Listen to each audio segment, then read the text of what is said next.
We're back here on the platform this evening, speaking with Ambassador Ned L. Seigel, and we were having quite a conversation in the first portion of this show. Mr. Ambassador, one cannot help but notice that we do not have a U.S. ambassador to the Bahamas now, and it has been some time. What is going on, in your mind, in your opinion? Well, obviously I don't know, because I no longer are involved with the State Department. For me, it's very disappointing, because our countries are so close. I will share with you that the President Chargé, Dinkelman, is a excellent and well-seasoned foreign service as a Chargé. He's doing a wonderful job. And I think he's doing a job as if he was the ambassador, but still not the ambassador. I think that it's unfortunate because our countries truly are joined at the hip without any sunlight. And it troubles me, truly troubles me, that there's never been an ambassador reappointed, because there's so many mutual objectives that we have together. Our countries truly joined in our economies, from tourism, from a lot of the import and export. And I can't tell you why, but they're troubled me also. And you know I follow Bahamian politics like I do American politics. Every day I read my papers. Okay. Okay, from the Guardian to the Tribune to the Journal, even the Punch. I love my Punch. Okay? What bothered me about when the Bahamas sent their candidate, their ambassador to Washington, and couldn't get him approved either. And I would just ask the question, is there a correlation between not having a U.S. ambassador and not approving a Bahamian ambassador, which ultimately was, because they had a substitute. Do you know why the first ambassador was not approved? No.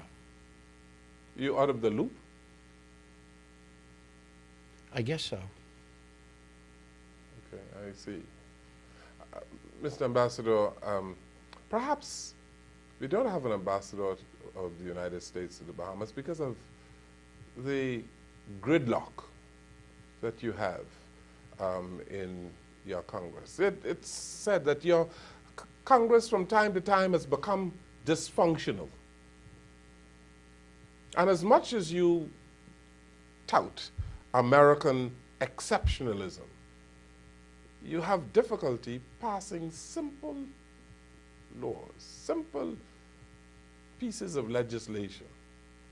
You have difficulty in even agreeing on when you are going to pass a piece of legislation to pay your bills, to keep your government open, keep your government running.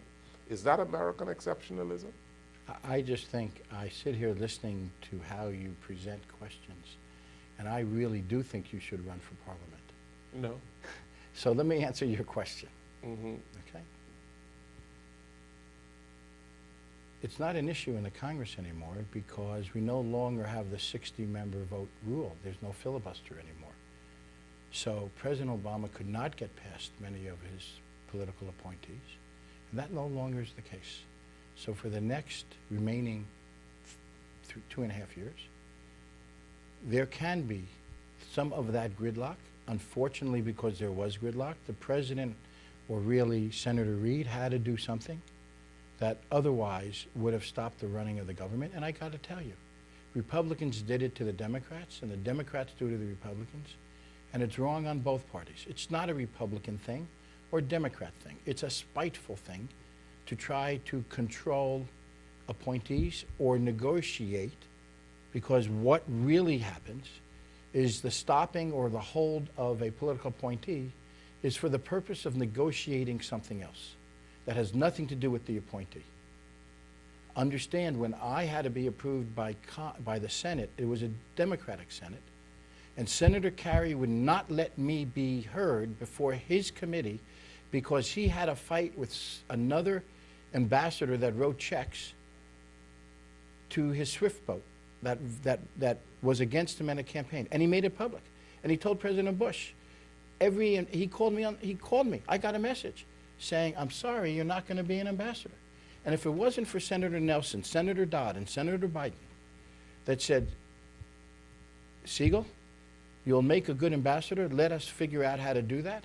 I was heard in the Senate Oversight Committee, in the Senate for the Department of State Oversight Committee, which was Senator Nelson's committee, that because I had relationships on both sides of the aisle, they held the Western Hemisphere Foreign Affairs Committee in another committee because the Democrats and Republicans felt I was worthy of this post.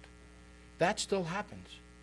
But there are those, at that point in time, Senator Kerry, now Secretary Kerry, had a vendetta because Sam Fox went against him when he was running for president, and he blamed Sam Fox because he funded the SWIFT boat.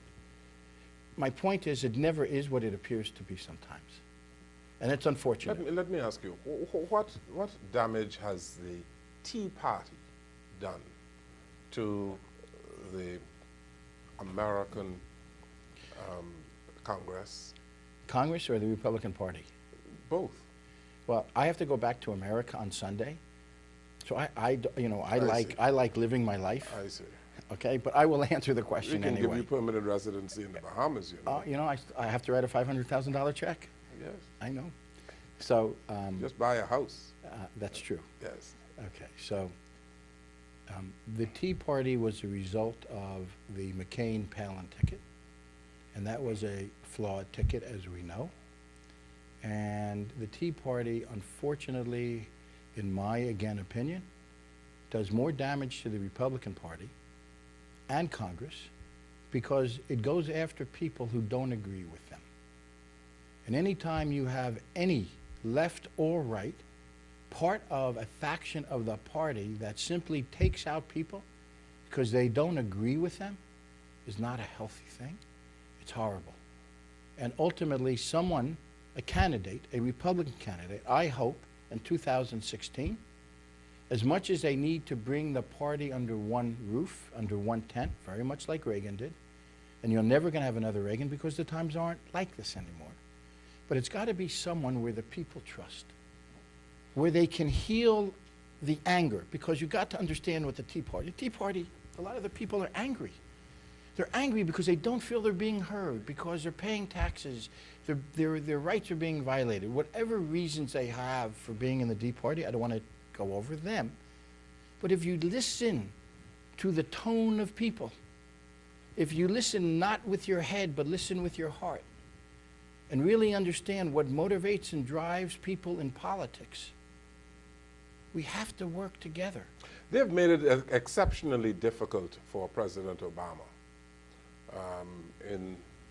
especially in this term. President Obama has made it hard for himself also. It's always a two-way street. Yes, they have been difficult, but President Obama has done things also that, again, we can go into detail, but you know, it's a dance. You can't have one hand clapping. If you're going to clap, it's two hands. If I clap with one hand, there's no sound. It takes two.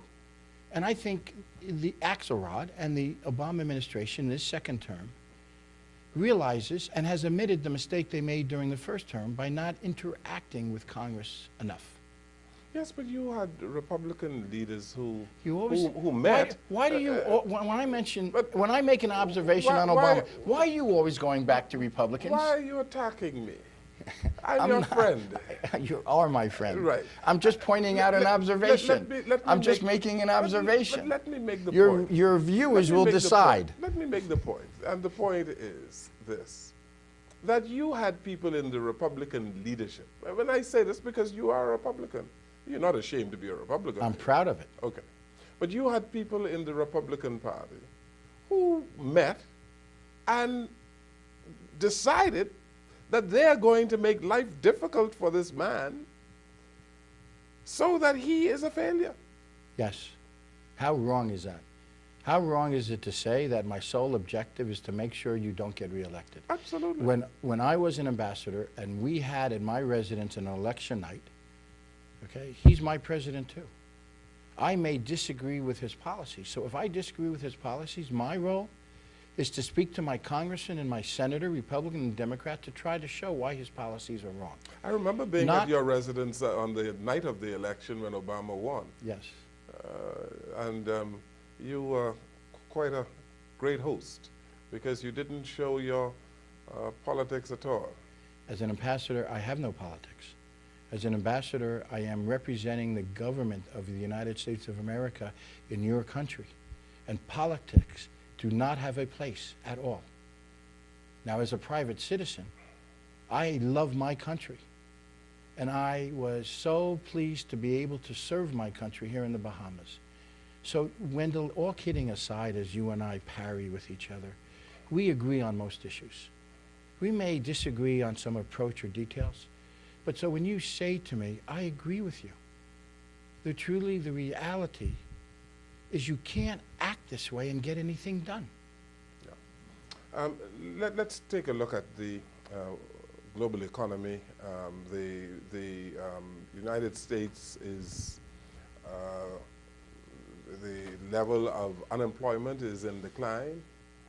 Your economy is getting stronger.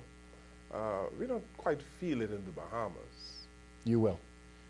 You will. I will tell you, I'm back and forth here involved in certain projects, and I see this administration allowing for investment to feel comfortable to come back. I will tell you, Minister Kayla Schroll is doing a phenomenal job. I mean that, in many ways, and so is Minister Halkitis. I think that I enjoy working with this administration because they're not only those that have been here before and have the wisdom and knowledge of what they've done wrong and admit it, but also mentoring the next generation of young leaders to be able to lead with the experience of not having to put their hand on the stove. So you are optimistic for the economy? I will tell you, Bahamas? I'm optimistic in some ways. America still has many issues because when you still have to extend all of the unemployment bills, okay?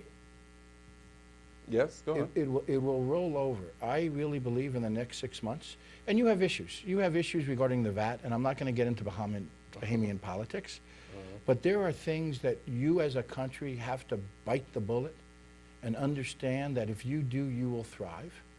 And America wants to come and reinvest here again and will. So I am optimistic. I think that in the next 6 to 9 months, you're going to start to have the trickle down. I know it's a Republican term. Yes. And I use it on purpose. I know. Okay. Okay, but you believe that VAT will be good for the overall economy of the Bahamas? Eh? Yes, implement it the correct way, and that's what you're going through now. You're making sure, and that is healthy, that when and if it's implemented fairly. And you believe that it would cause every Ship to rise, yes. Yeah. Very good. Mr. Ambassador, thank you so very much for being here today. My honor. It. Thank you for having me. Thank you, thank you. You know, every time you come to the Bahamas, you come and you give me a hail, and I am so happy that you came this time. Thank you so very much. It's my honor to be here. Godfrey Innes will regret that he wasn't here to participate in that first portion of our Well, and discussion. he's so much tougher than you are. Yeah, I'm sure. Thank you for watching and listening to our program. Good evening, everyone.